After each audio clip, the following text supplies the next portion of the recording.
Hébreux chapitre 12, verset 14.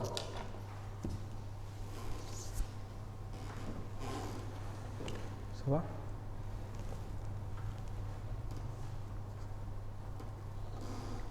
Alors le texte dit « Recherchez la paix avec tous et la sanctification sans laquelle personne ne verra le Seigneur. »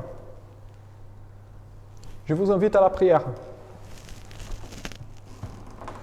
Notre Dieu, notre Père, nous te rendons grâce, car tu es notre Dieu et tu nous habites maintenant. Ton Saint-Esprit est avec nous, Seigneur, et clairement, nous voyons, Seigneur, tes bienfaits dans notre vie quotidienne. Tu nous gardes, tu nous illumines, tu nous conduis, tu nous montres ta volonté, tu nous rends plus forts.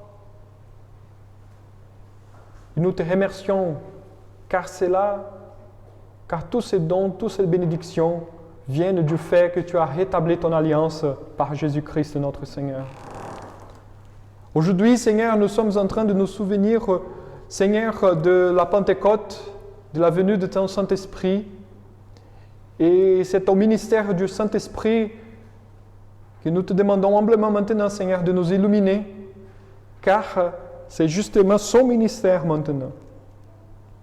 Qu'il puisse nous illuminer pour que nous puissions comprendre ta parole.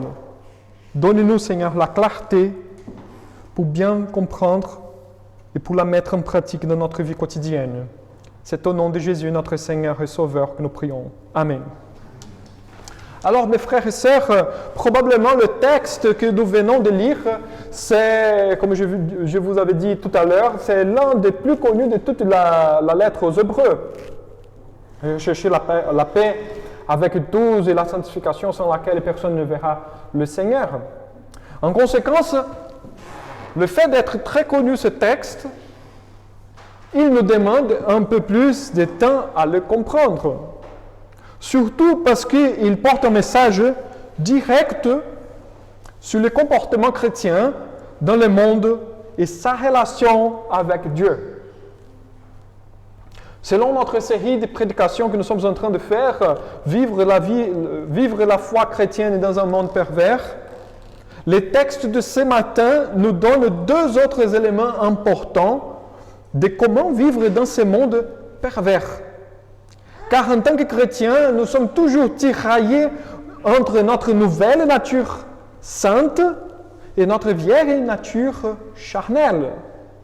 Entre les présents immédiats de notre vie quotidienne avec ses soucis et l'espérance éternelle. Néanmoins, je voudrais aujourd'hui vous proposer quelques précisions pour bien comprendre ce verset et qui seront très utiles pour comprendre la suite du texte de la lettre aux Hébreux. Par un souci de temps, je vous avoue, j'aimerais bien rendre justice à la richesse de ce texte et ainsi je vous propose d'y méditer pendant 3 prédications sur ce même texte. J'aimerais bien aujourd'hui entamer sur l'impératif que nous trouvons dans ce texte, rechercher, employé par l'écrivain, et sur la notion d'épée comprise dans ces versets. Ensuite, la semaine prochaine, je voudrais vous inviter à voir les résultats de l'absence de cette épée et aussi la fausse promesse faite par la religion séculaire de notre société. Enfin, pour clôturer l'exposition de ce texte, je vous invite à nous tourner vers la sanctification et la sécularisation de la vie. De cette manière, nous pourrons avoir une vision claire de ce qui se passe autour de nous aujourd'hui, et puis nous pourrons intégrer dans notre vie quotidienne cette notion de paix et de sanctification. Bon, alors je vous invite à réfléchir sur quelques termes clés de ces versets maintenant, et vous pouvez m'accompagner, même s'il n'est pas bien imprimé, excusez-moi, mais mon imprimante n'était pas bien cette semaine, ça fait 3 mois que je n'imprime rien, donc elle m'a dit qu'elle était en congé. Non, elle a fait la grève. Voilà, donc vous pouvez me suivre dans la petite feuille qu'il y a ma prédication. Alors tout d'abord, les deux mots qui sautent à nos yeux lorsque nous lisons ces versets sont paix et sanctification. Sans doute, lorsque nous lisons ce verset 14 du chapitre 12, les mots paix et les mots sanctification sautent à nos yeux. Bien qu'en grec, ce ne soit pas le cas. Pour les lecteurs de l'époque, le verbe rechercher employé par l'écrivain est très fort. C'est pourquoi nous avons traduit pour rechercher. Rechercher, ce n'est pas un bon mot en français pour plutôt chercher, on dirait. Mais il a fait exprès, les traducteurs, justement pour donner l'idée que c'est quelque chose qu'on doit faire avec la force. Recherche, on y recherche. On va faire une recherche sur un sujet. Ou on va faire une enquête. Donc il emploie ce verbe justement pour essayer de traduire cette force en grec. L'impératif, rechercher, c'est-à-dire chercher avec toute votre force.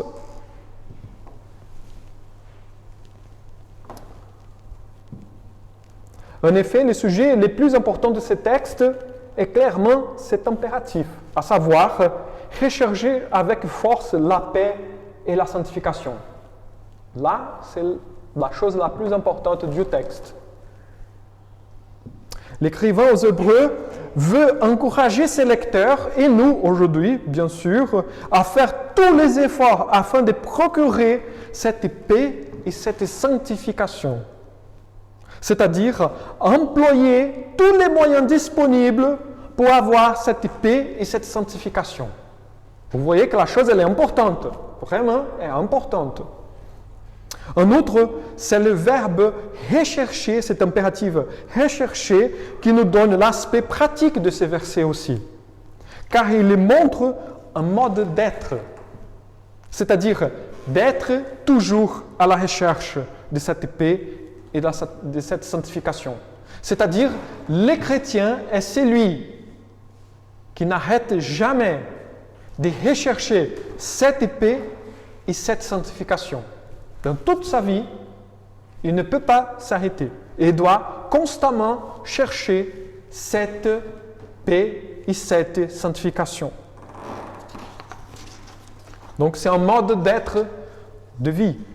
Ainsi, cette recherche elle est impérative et dans la vie chrétienne, lorsque nous habitons dans un monde pervers, elle est extrêmement nécessaire. Elle montre que la vie chrétienne ne peut pas être statique. Elle ne peut pas être statique. Et que lorsque nous sommes en Christ, tous les problèmes sont résolus. Non. En effet, le texte, il veut nous donner une autre dimension. La vie chrétienne n'est pas statique. C'est au contraire. Lorsque nous sommes attachés à Christ, là, nous sommes dans un mouvement. En effet, les problèmes les plus importants sont résolus, sans doute. Jésus-Christ nous a résolu les problèmes les plus importants. C'est-à-dire la culpabilité et la mort. On dit qu'il y a deux choses sûres et certaines dans la vie, la mort et les impôts. Bon, Jésus a déjà résolu la mort. Les impôts, il faut régler maintenant. Alors, et c'est l'idée du texte, c'est justement que la chose la plus importante a été déjà réglée. Mais le reste, c'est à nous maintenant de mettre en place. Il reste toutes les autres choses de notre vie à remettre en place selon la volonté de Dieu. C'est pourquoi la vie chrétienne, elle est toujours marquée par ces mouvements et par la recherche. Or, c'est justement où rentre l'impératif de chercher la paix et la sanctification. Alors, c'est une question que nous devons poser. D'accord, rechercher, c'est l'impératif, mais rechercher quoi exactement? Qu'est-ce que tu veux dire par rapport à paix et sanctification? Parce que nous pouvons comprendre paix et sanctification de n'importe quelle façon. Chacun de nous on est quinzaine, une vingtaine de personnes ici, nous pouvons avoir une trentaine de définitions différentes de paix et sanctification. Alors, paix et sanctification, ici, sont deux dons. que nous possédons par l'Évangile. L'idée du texte est de nous dire que paix et sanctification, il s'agit de deux dons que Dieu nous a donnés, que Dieu nous a accordés par l'Évangile. Le fait d'être avec Jésus-Christ, Dieu nous a donné deux dons. Lorsque nous vivons dans l'alliance divine, Dieu nous accorde les richesses que Jésus a acquises pour nous sur la croix. Et deux dons de ce trésor sont la paix et la sanctification. Tu n'avais pas avant, bien compris. Vous avez remarqué déjà dans l'Ancien Testament, les gens avaient du mal de se rendre saints, d'être saints, et les gens avaient du mal d'avoir la paix. Surtout, la paix comme on va décrire maintenant. Ainsi, l'écrivain aux Hébreux est en train de nous encourager à chercher avec toute notre force les dons que le Seigneur a mis à notre disposition par Jésus, car nous ne pouvons pas rester indifférents devant l'œuvre de Dieu pour nous sauver. Donc Dieu nous a sauvés, automatiquement nous ne pouvons rester indifférents, nous devrons donc entamer une vie de recherche de cette paix, de cette sanctification, de ces deux dons que Dieu nous a donnés. Devant la croix, il faut toujours une réponse, soit en l'acceptant, soit en la refusant. Si les lecteurs de la lettre s'y considèrent comme des chrétiens, c'est ça le but de l'écrivain, donc ils devraient chercher tout au long de leur vie la paix et la sanctification afin de vivre dans ce monde pervers. Parce que le monde, il est pervers aujourd'hui comme il était auparavant. Alors, qu'est-ce que c'est la paix selon ce texte? Et donc, c'est pourquoi j'ai mis la vraie paix. La relation entre paix et sanctification et sainteté dans ce texte est remarquable. C'est intéressant parce que l'écrivain aux Hébreux fait des choses exprès, inattendues dans ce texte. Car les deux sont insérés dans une construction grammaticale très spécifique qu'on n'arrive pas à comprendre paix sans la sanctification, ni sanctification sans la paix. C'est impossible de dégager les deux, d'écarter les deux. Paix et sanctification doivent être ensemble, selon l'écrivain aux Hébreux dans ce texte.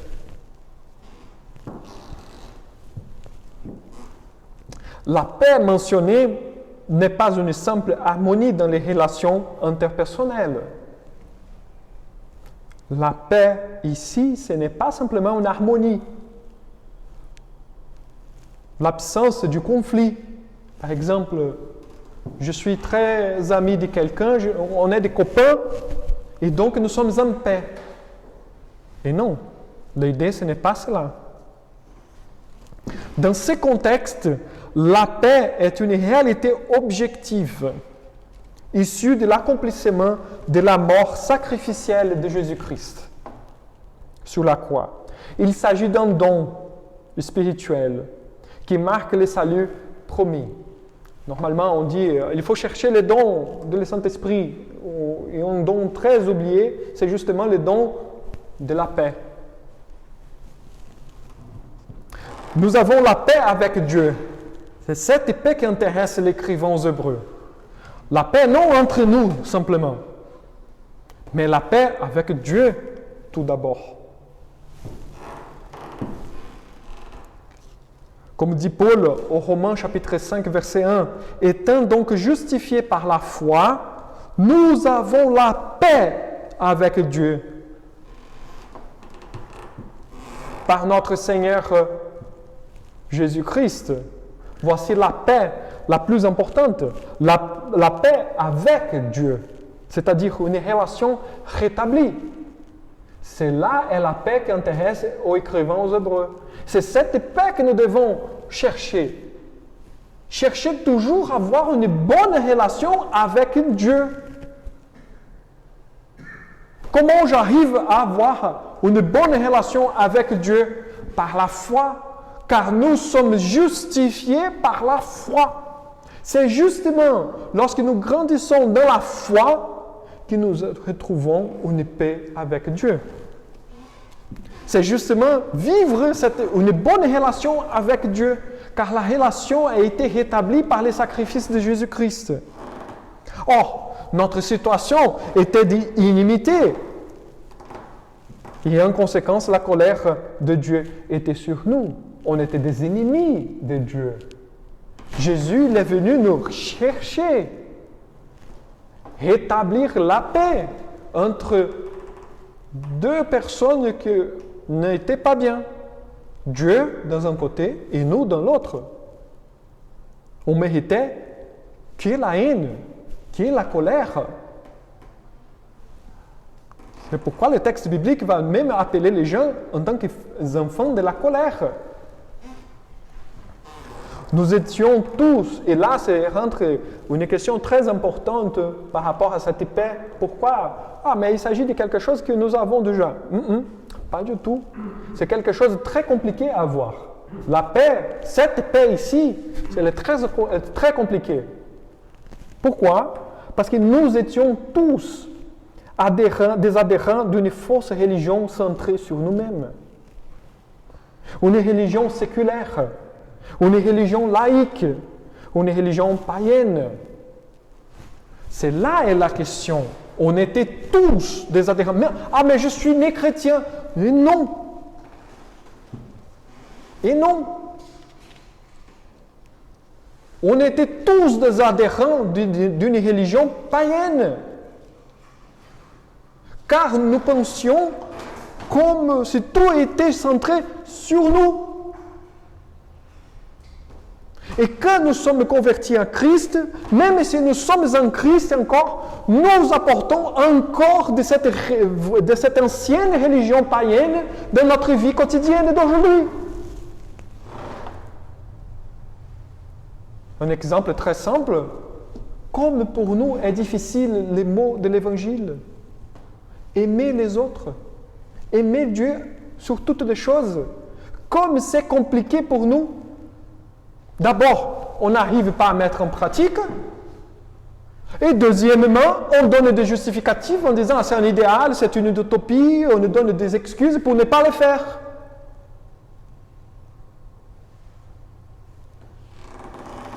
Nous étions tous des adhérents d'une fausse religion centrée sur nous-mêmes. C'est pourquoi nous étions des ennemis de Dieu. Nous n'étions pas des ennemis de Dieu parce que Dieu ne nous aimait pas.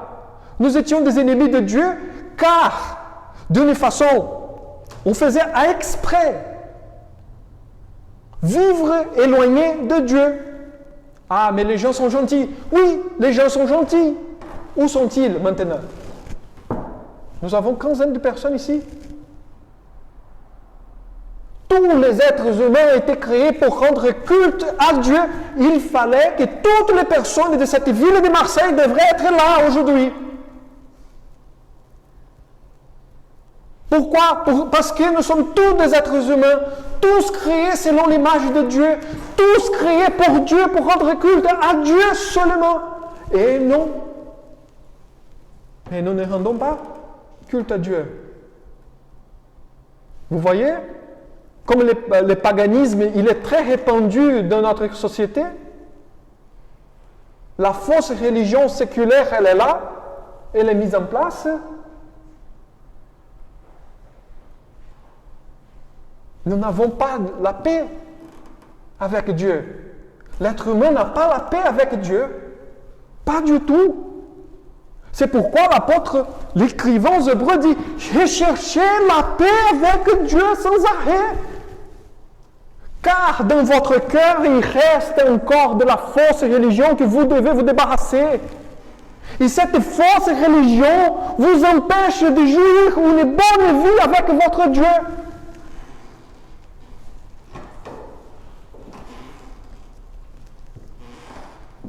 Facilement, remarquez, facilement, nous mettons dans notre vie chrétienne des éléments de notre société. Il faut faire ceci, il faut faire cela. Nous nous laissons guider et nous nous laissons conduire par les faux espoirs que notre société nous apporte.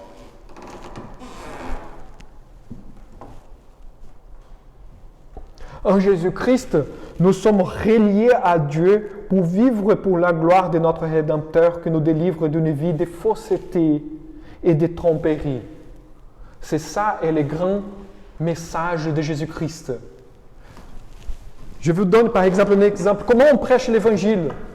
À n'importe qui, à n'importe qui, à n'importe qui. Tu lui demandes, qu'est-ce que tu fais le dimanche matin?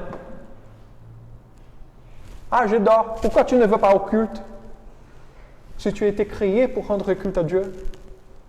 Peu importe la personne, si elle est riche, si elle est pauvre, peu importe si elle est noire, si elle est blanche, peu importe si elle est dans une culture ou l'autre, le fait est que tout le monde devrait rendre culte à Dieu. S'il ne rend pas culte à Dieu, la colère de Dieu est sur la personne. Elle ne remplit pas, elle n'accomplit pas sa fonction. Et comme avoir un portable que tu ne fais pas des appels. À quoi sert un portable que tu ne reçois pas d'appel, que tu ne fais pas d'appel? Tu le jettes par la poubelle. N'est-ce pas? À quoi sert? Tu achètes une télé avec une télécommande pour changer la chaîne. Si la télécommande ne marche pas, qu'est-ce que tu fais? Elle ne marche pas. Elle ne sert à rien. Si les gens ne rendent pas culte, ils ne servent à rien. C'est là la question plus importante. S'ils ne sont pas dans l'alliance, ils sont en train de se tromper. Ils sont en train de vivre une vie fausse. Et peu importe la culture, peu importe leur arrière-plan, les expériences, la vie, peu importe, peu importe. La paix, ainsi comprise, est la délivrance des tromperies, des fausses religions qui attirent la colère de Dieu. C'est pourquoi Dieu, on dit, Dieu, nous sommes des ennemis de Dieu. Bien sûr, ce n'est pas au hasard, parce qu'on fait exprès. Au lieu de suivre l'évangile, qu'est-ce qu'on fait? On vit notre vie comme si rien n'était. Ce n'est pas au hasard que Dieu est en colère. Sans arrêt, les gens de ce monde font comme ça. Sans arrêt, sans arrêt, sans arrêt. On vit maintenant la même chose qu'au temps de Babylone, justement de Babylone, de Babel, des empires assyriens.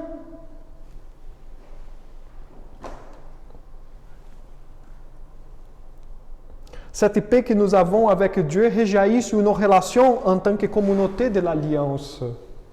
Et là, nous pouvons trouver la vraie paix entre nous. Cette paix que nous avons avec Dieu, de cette manière, la paix en tant que don divin doit être présente au milieu de nous pour montrer qu'aujourd'hui, il existe une société qui vit en paix au milieu du monde. C'est là est le rôle, l'importance de l'Église. Car nous sommes en train de vivre d'une nouvelle façon, un nouvel mode de vie. La paix dans le monde, c'est une chose, mais la paix dans l'Église, elle est beaucoup plus profonde. Et nous sommes, en tant qu'Église, nous sommes en train de montrer au monde que c'est possible de vivre autrement. Vous voyez? C'est pourquoi, dans la communauté, nous devons chercher même la paix tout le temps avec Dieu et avec les uns et les autres. Même si parfois c'est assez difficile et assez compliqué. Mais le mode de vie chrétien doit être toujours de chercher sans arrêt.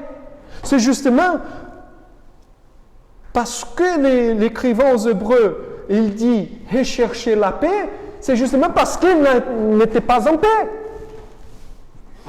Il avait déjà des problèmes au milieu de cette église. Et c'est pourquoi on doit chercher sans arrêt. Et ainsi, on va montrer au monde comment vivre en paix.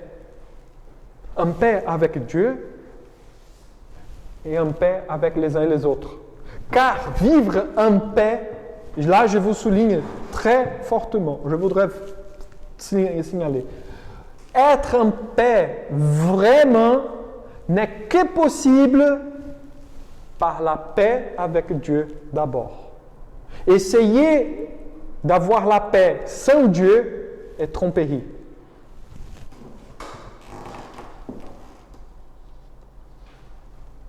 En paix d'abord avec Dieu et en paix avec les uns les autres, car nous confessons la même foi. Nous partageons les mêmes amours. Nous avons les mêmes espérances éternelles.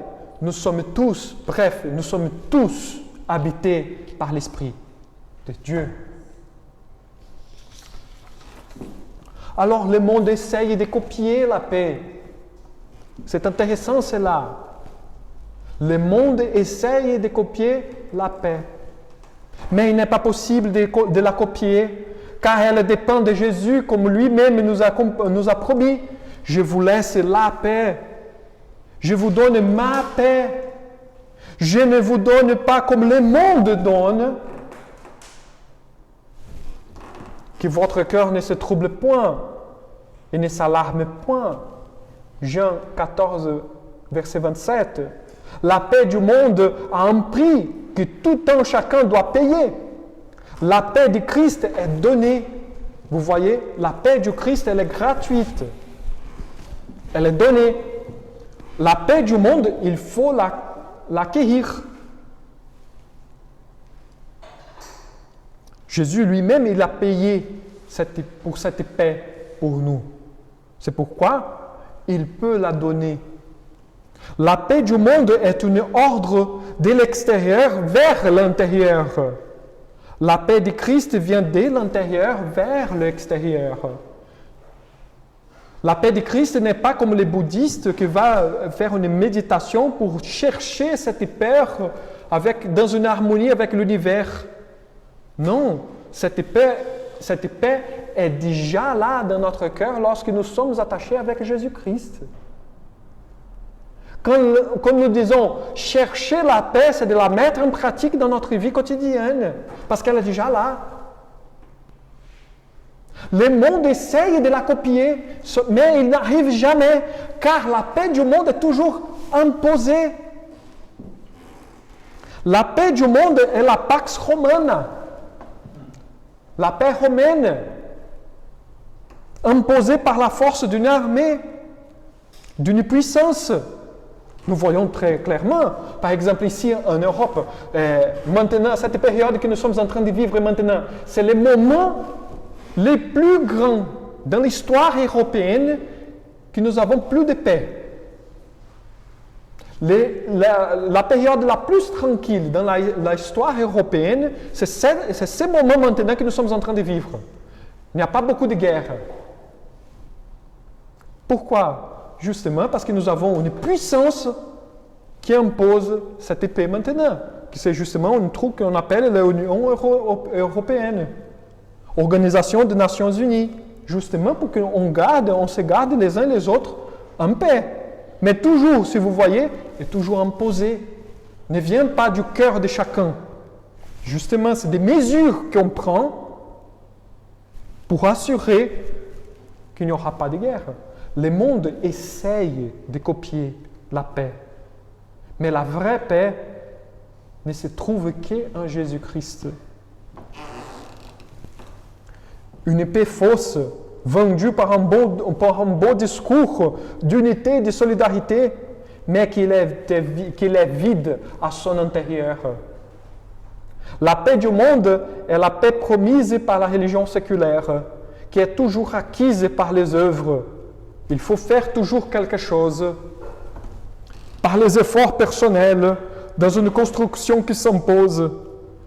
Par contre, la paix que Christ nous donne vient de la grâce, de l'amour, de la foi et de l'espérance. Et là, ce genre de choses, personne ne peut le faire. Personne ne peut le faire. Alors je voudrais déjà conclure cette prédication en disant, pour chercher la paix, mais non d'une façon anodine ou démagogique ou très évidente, comme il s'agit simplement d'éviter les confrontations ou les agressivités, ou même un pacifisme qui n'est pas très biblique. Je voudrais vous encourager à chercher la paix qui est l'œuvre de Christ sur la croix pour rétablir cette alliance perdue et réunir l'être humain perdu à Dieu, le Créateur. Chercher la paix, ce n'est pas éviter les confrontations. Mais justement, tout d'abord, vivre cette nouvelle relation rétablie par Jésus-Christ. Après, être tranquille avec les uns et les autres, c'est une conséquence. Mais tout d'abord, la paix avec Dieu. Et cette paix doit passer toujours par la prédication de l'Évangile. Je vous encourage à promouvoir cette paix. Et nous la procurerons lorsque nous ferons répandre l'Évangile. Lorsque l'Évangile est prêché et vécu fidèlement, nous trouverons la paix dans notre cœur et parmi nous, en tant que communauté de l'Alliance. Pendant que nous restons dans l'attente d'une paix humaine, par un accord politique ou par une illusion idéologique, comme a chanté le musicien de Beatles, là, John Lennon, quand il a composé sa chanson Imagine, que tous les peuples, imaginez tous les peuples qu'il n'y a pas de ciel, il n'y a pas la terre, il n'y a rien. Donc, mais nous sommes tous ensemble dans l'amour. C'est une illusion idéologique qu'il a propagée par cet message, par cette chanson. Nous serons toujours trompés. Car la vraie paix, ce n'est pas simplement l'absence et le fait de ne plus avoir de différence entre nous. La vraie paix est être unis avec Jésus-Christ, être habité par l'Esprit Saint, composer l'Église. Les différences entre les gens, elles sont naturelles et elles sont même désirables. Mais le fondement d'être unis se donne par l'Esprit qui nous habite. Le seul moyen d'atteindre la paix est par la prédication de la vérité, de la parole de Christ, qui est celui qui a résolu les problèmes fondamentaux de l'humanité, son inimité et la haine de Dieu contre nous. Seulement, lorsque nous commencerons à penser selon l'Évangile, que nous aurons la possibilité de vivre une vraie paix. Il y a ce sujet que je vous invite à travailler à partir de ce moment. Je vous invite à la prière. Notre Dieu, notre Père, nous te rendons grâce. Merci Seigneur pour ta parole qui nous aide à bien comprendre, Seigneur, ton plan pour nous. Tu nous aides, tu nous fortifies et tu nous donnes, Seigneur, la vraie paix en Jésus-Christ, notre Seigneur et Sauveur. Sois avec nous, Seigneur, notre Dieu. Aide-nous, Seigneur, à chercher tout le temps cette paix, car nous sommes encore des pécheurs et nous avons besoin de toi. Nous te demandons humblement, Seigneur, car cela est ta promesse. C'est au nom de Jésus, notre Seigneur et Sauveur, que nous prions. Amen.